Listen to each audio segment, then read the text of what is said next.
Alrighty, welcome back everyone. We just broke down two big time games in the ACC this upcoming week. Georgia Tech going over to Louisville, as well as NC State heading down to Clemson, South Carolina to take on the Tigers. Two really important games and two that maybe have lost a little bit of juice but still are very, very fun and cannot wait to see how those go down. But let's get into a little bit of an upset watch here. Every single week we've had craziness happen. We've had a couple of absolutely insane results in the first couple of weeks, especially these last two, and we got to figure out where they're going to come from this upcoming week. This has been a segment that I've done every single week, and I think I've yet to find where the upsets are coming from because they've been so unpredictable, but let's give it a shot this week. Let's see what we have, but I'm going to start with Miami, and I think this is a game that is really interesting for a number of reasons. Mainly because we saw what USF did against Alabama. We saw how close they kept it for such a long time, and we know that Miami has done such a great job early on in the season, is one of the best teams, my top 5 team in the country, but they also haven't been tested necessarily to this level, and maybe they're like what we were talking about with Clemson. Maybe if you punch them in the mouth, maybe they'll stagger just a little bit. Maybe you'll have a little bit of an opening and you can capitalize on that. And I think it's one of those things that Byron Brown on the other side is going to cause problems. That's what he does to defenses. He did it against Alabama, although not necessarily at the degree that he wanted to. He did do it against Alabama, and I think it's one of those things that when he's on the field, he can make a lot of things happen against really good teams that you did not think were possible or you didn't think should be possible for these teams. But I think USF is one of those guys that understands they missed a little bit of an opportunity in week 2. I think they know that there was a little bit left on the table, and even being 16.5-point dogs in this game are walking in with a little confidence. You know, you walked into Tuscaloosa and you got a big time win. Now you have a team walking into your house and they're going to have to play you. So it's very, very interesting. It's one of those games that I think the Miami O-line just needs to avoid any problems, because we saw what USF did to the Alabama O-line. Now, the Miami O-line I feel pretty good is better than the Alabama one right about now, but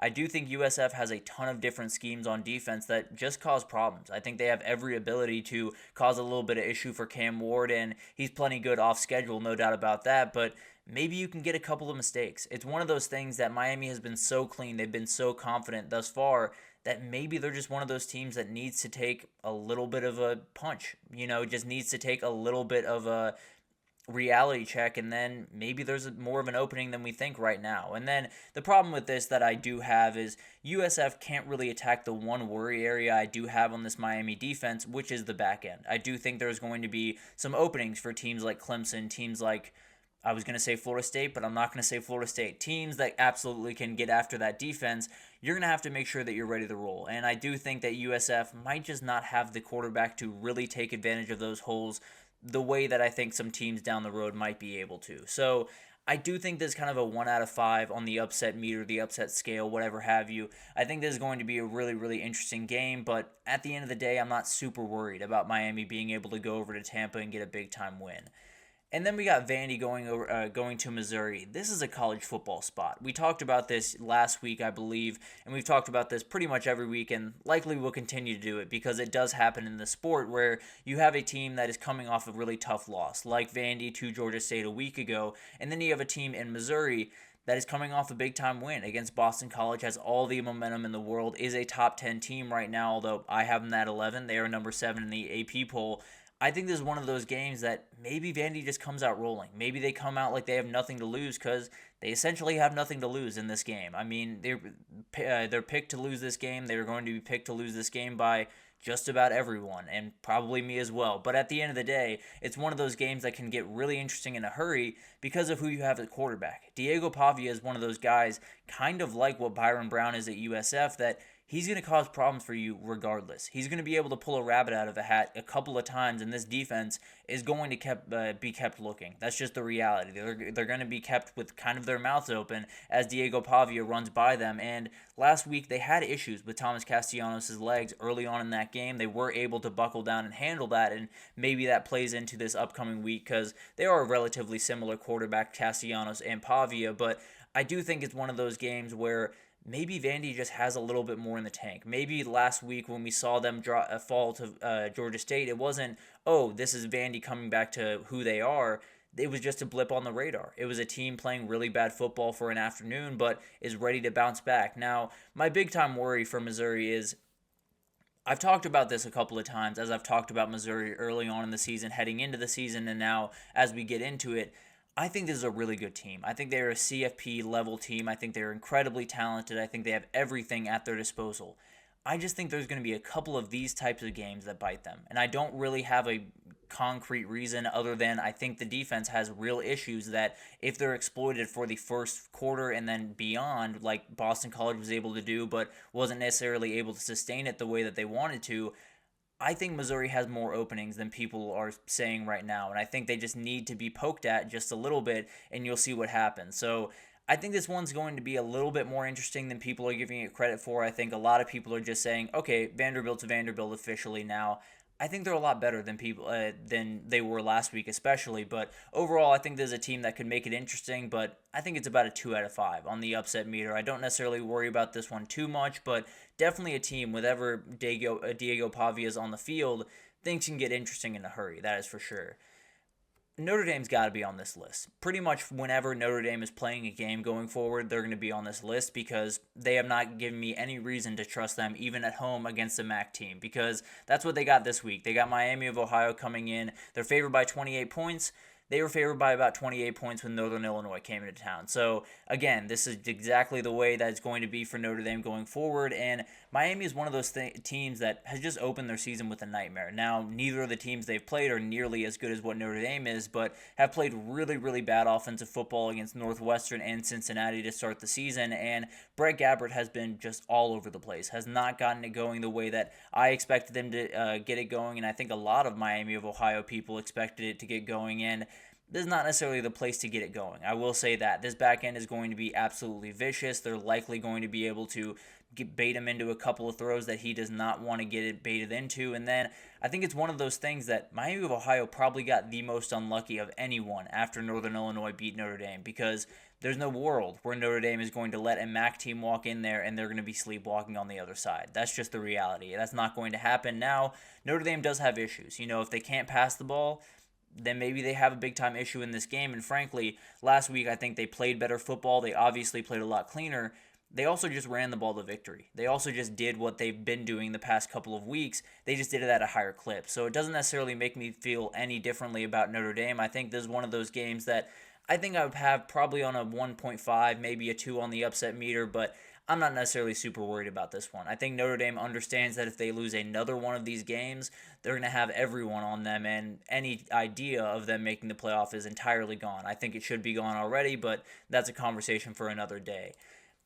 This is another kind of one of those is college football spots. This is one of those spots where Memphis, coming off a very emotional win down in Tallahassee, Navy's a team that just kind of fits that mold, right? They're the upset team that's kind of built in the lab. They chew the clock, they run the ball, they lean on their defense, and it makes life really tough for the team that, whoever team is playing them that upcoming week. And we've seen it in the past when they're not playing outright elite teams like Notre Dame, like Ohio State, like all these teams. They're liable to give you some issues, and they've given Ohio State issues in the past. So it's going to be awesome to watch this game. I think it's one of those spots that if Memphis is able to win this one, if they're able to go in and fully take care of business, win by 10, 14, I feel really good about this team. I think they're a team that absolutely can make the playoff. I think they're a team that would probably be in the driver's seat to make the playoff from the group of 5, and they would be executing at a ridiculously high level because this is where championships are kind of won. These are the games that you have to keep your wits about. You have to make sure that you are fully engaged, and if you're not, a team like Navy can really cause problems for you. Now, if Navy's going to do that, they have to get out to an early lead. That's the reality of this team, kind of like Georgia Tech, just on steroids. They're very much going to have to get out to a lead because they're not going to stop running the ball because they literally cannot. So it's going to be really interesting to watch this one unfold. I think this is like a 3 on a 3 out of 5 on the upset meter because you talk about this Memphis team, so much energy went into what last week was. So much energy went into what they did last week. You're going to have to refocus in a hurry for a team that is going to cause you problems one way or the other with that pseudo triple option at this point attack that they run at Navy. It's so much fun to watch, and I think it could cause some problems for Memphis. Although I'm likely picking Memphis in this game, I think it might just be closer than that 9.5. And then JMU heads to North Carolina this week. North Carolina is one of the most confusing teams in the entire country for a number of reasons, and the biggest one obviously being because they lost Max Johnson in week one. I think if they had him on the team, this is a very different looking team, and one that maybe we're looking at as a dark horse candidate in the ACC. But overall, they've added Connor Harrell as the starting quarterback, but Jacoby Criswell has gotten a lot of run, and that's the problem. That's kind of the crux of this argument.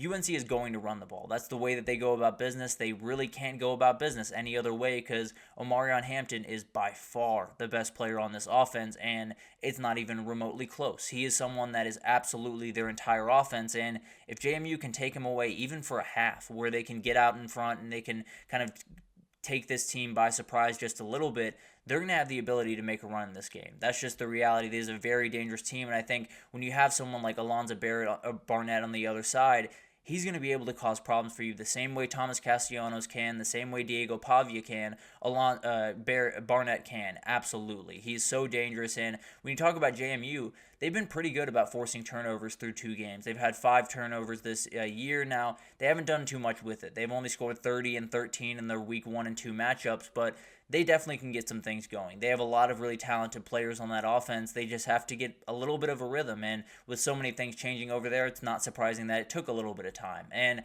on the UNC side, I think they're just one of those teams. Every single year, it feels like there's someone that walks into Chapel Hill and walks out with a win when they absolutely should not. And I'm not necessarily saying it's going to happen in this game, but I'd put this one around a 3.5, 4 on the upset meter because it's going to be so dangerous in this game if North Carolina cannot start fast, if they cannot get this pass game going the way that necessarily has been going the rest of the year.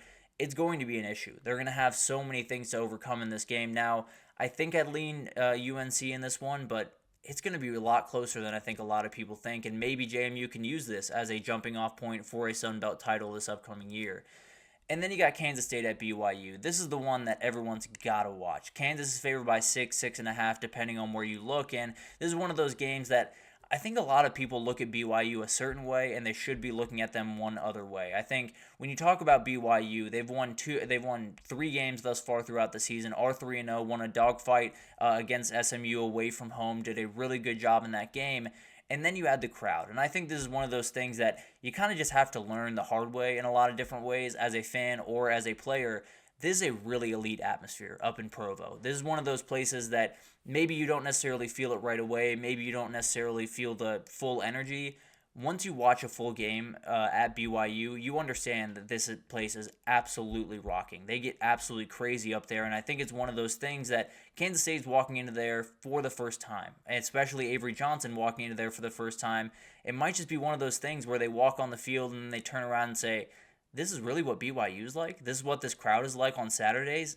They're crazy, and it's one of those that maybe we're overlooking just a little bit, but we really shouldn't. Kansas State coming off a win where they played really good football. They've also played really bad football the first couple of weeks. And then BYU has been about as clean as anyone in the Big 12 right now. So it's a really interesting game. I think I would lean Kansas State right now, but I don't know. This is about a 5 out of 5 on the upset scale because it is as dangerous as it gets. I think going up to Provo, you got to make sure you keep your wits about you because BYU will take that one in a hurry. I can promise you that, especially with the way that Jake Retzlaff is playing right now. But a lot of really fun games. I think when you look at the upset watch, you always try to pick out games. You try to go a little bit off the beaten path, but frankly, there was no world where I was going to Northern Illinois, Notre Dame in week 2. There was no world where I was going to Toledo, Mississippi State in week 3. So keep your eyes open. There is a real possibility that the one that is going to be an upset this upcoming weekend, I did not preview here. So we'll keep you updated as it kind of unfolds. And